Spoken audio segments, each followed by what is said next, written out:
the United Nations Day for Social Justice. Now, the theme this year is ending human trafficking and forced labor. Joining me on Skype is Dr. Monique Emser, an expert on the subject. Now, Monique, before we get into it, can you tell me, how does human trafficking in South Africa compare with the rest of the world?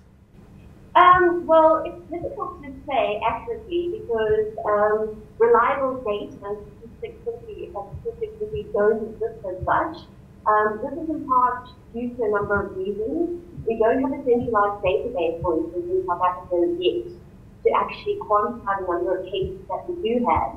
So when we're talking about the issue of human trafficking and the scale of human trafficking in South Africa, we often generalize the numbers that we're talking about. And this is often what we talk about, these generalizations and estimates, because it's a hidden crime, number one. It's an underreported crime, it's an undetected crime, and it's also an unprosecuted crime.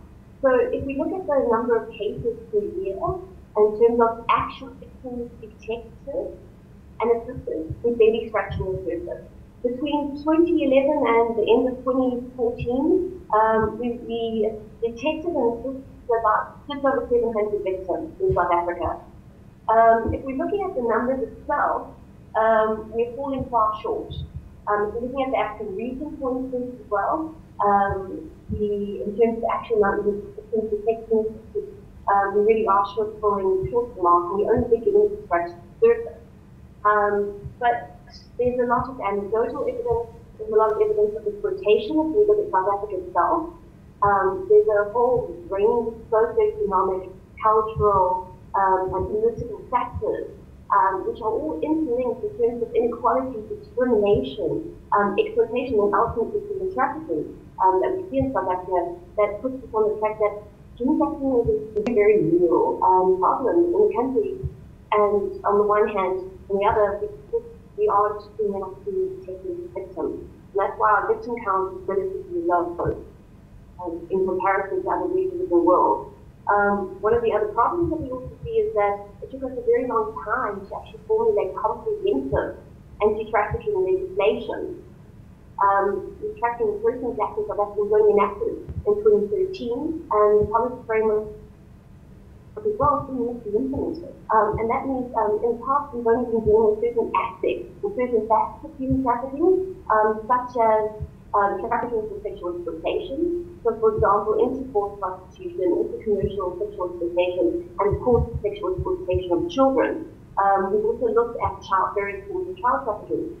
We seem to they have neglected for a very, very long period of time labor trafficking, the forced labor in South Africa. And over the past couple of years, what we've noticed, and we've been repeatedly criticized for in the annual US Trafficking in Persons report, is that we failed to systematically actually address labor trafficking in South Africa. And in the case in about 2013, there was recorded that 75 Indonesian fishermen had actually been trafficked off the coast of Cape Town, for instance. And Home Affairs had actually failed to identify them as victims of trafficking for a period of time. And as a result, we've seen much larger numbers in single cases of victims of forced labor and labor trafficking in South Africa that's just not having on the attention that's needed. And we're actually hoping with the implementation of the new Act and the new policy framework that we'll be looking at all facets of trafficking in South Africa as well.